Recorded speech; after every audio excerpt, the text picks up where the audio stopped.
I'm currently looking for 6 players to join my D&D game at 7 PM GMT +1 on Sundays. These are 4-hour games every week for $50. If you wish to join, send me a private message on Discord. There's a link to my server in the description, and you can bug me from there. Anyways, enjoy the video. Kobold, it's Fey Week!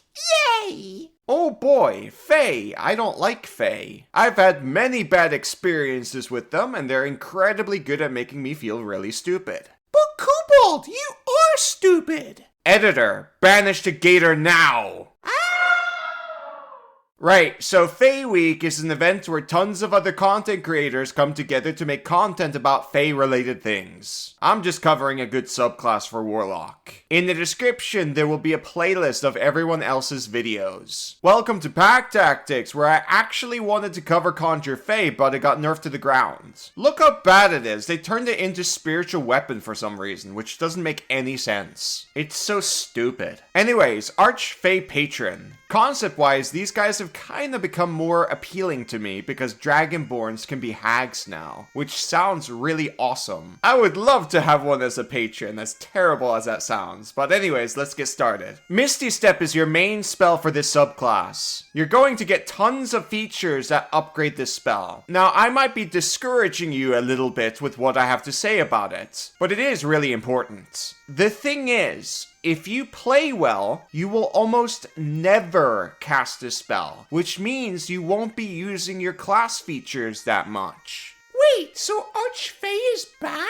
You were supposed to be gone for an hour. We circle cast banishment. Did the editor lose concentration? Oh my god, he's playing Kingdom Hearts. That explains it. Anyways, no Gator, this subclass is still good. The Step of the Fae feature lets you cast Misty Step without expending a spell slot a number of times equal to your Charisma modifier. It's a long rest resource. Even though I expect you to cast Misty Step once or twice in the span of like 8 encounters in an adventuring day, this is still super useful because you're a Warlock walking around with like 2 pack slots. Warlocks are very starved of their resources, and this is taking from a different resource pool. I don't ever expect you to run out of those Misty Steps, but if you do, then you or your team is playing really badly. It's usually both. Kobold, that's a bit toxic. Yeah, I can see that, but self-combat teleportation is an emergency button. If you keep spamming the emergency button, obviously everything's gone to hell. You're in the backlines casting Eldritch Blast. In most cases, you're not gonna get touched, especially if your teammates are good. That's a truthful take. I'm not saying it to be mean. Anyways, when you cast Misty Step, you can choose one of the following additional effects. The first option is Refreshing Step. Immediately after you teleport, you or one creature you can see within 10 feet of yourself gain 1d10 temp HP. Second is Taunting Step. Creatures within 5 feet of the space you left must succeed on a Wisdom saving throw against your spell save DC, or have disadvantage on attack rolls against creatures other than you until the start of your next turn. For those that don't know, temporary hit points last until you take a long rest. That's why there's no duration here. It's part of the general rules. The average is 5.5 temp HP, which is really good at this level, but it will quickly fall off. The Taunting Step is what you'll be using the most. Kind of a shame it forces a Wisdom save, but whatever. This is a nice AoE, but it comes with friendly fire. The likeliness of that happening is super low though, so don't worry about it. Now for spells. For those not familiar with Warlocks, you'll always have these spells prepared when you reach these levels. Now the highlights here are Phantasmal Force and Plant Growth. Sleep,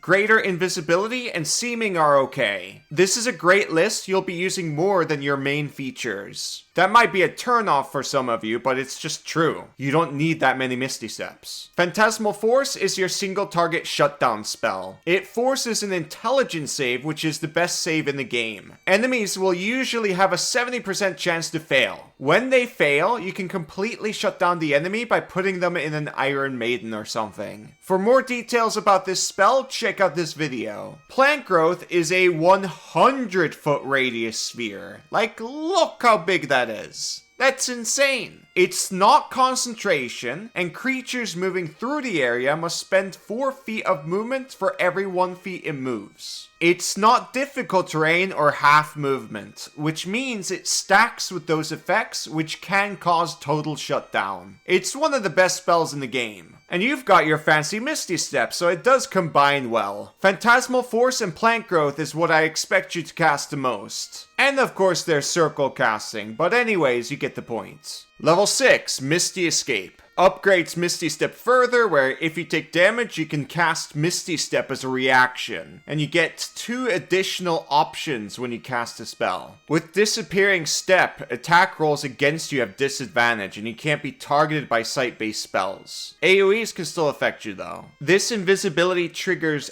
after you take the damage, which makes it kinda crap. But you'll still alternate between this once in a while with Taunting Step. Sometimes enemies make ranged attacks against you, which makes Taunting Step useless. Here you just teleport into cover and become invisible. As for Dreadful Step, ignore it. It's weaker than Hellish Rebuke, it sucks. It doesn't do half damage either. My opinion on this feature overall is it's mid. It's easier to hit the emergency button with that reaction, which means more survivability. And there's cases where this is godsend, but those are extremely rare. Level 10, you are immune to Charm. In addition, immediately after a creature you can see hits you with an attack roll, you can take a reaction to reduce the damage you take by half. And you can force the attacker to make a wisdom saving throw against your spell save DC. On a failed save, the attacker takes psychic damage equal to the damage you take. Once you use this reaction, you can't do so again until you finish a long rest, unless you expend the pack slot. So if you use this, that means you can't reaction cast Misty Step to teleport away into cover or safety. So you need to be careful with this. The damage greed can get you killed, so I do view this as kind of a trap. But if you're 100% sure you won't get targeted for the round, then go for it. I don't see any harm in that. But overall, it sucks. It only works on attack rolls, and single attack rolls don't normally do a lot of damage. Immunity to Charm is nice though. You won't be affected by something like Hypnotic Pattern. Now for Capstone, immediately after you cast an enchantment or illusion spell using an action and a spell slot, you can cast Misty Step as part of the same action and without expending a spell slot. This is a really good feature for skirmishing. Plop down Hypnotic Static or Hypnotic Pattern and then teleport away. But I don't really think it's that much of a standout or capstone appropriate. I'm really not the target audience. I'm not crazy about Misty Step as most people are. I just view it as an okay spell. That's it for the subclass. Even though I sounded glum with the features, this is still a good Warlock subclass, with incredible survivability once you get medium armor and shield proficiency from somewhere else. I recommend 1 level dipping into Fighter, Cleric, or Artificer. In tier 1 and 2 with this subclass, you're pretty good. But in tier 3 and 4, it gets pretty samey and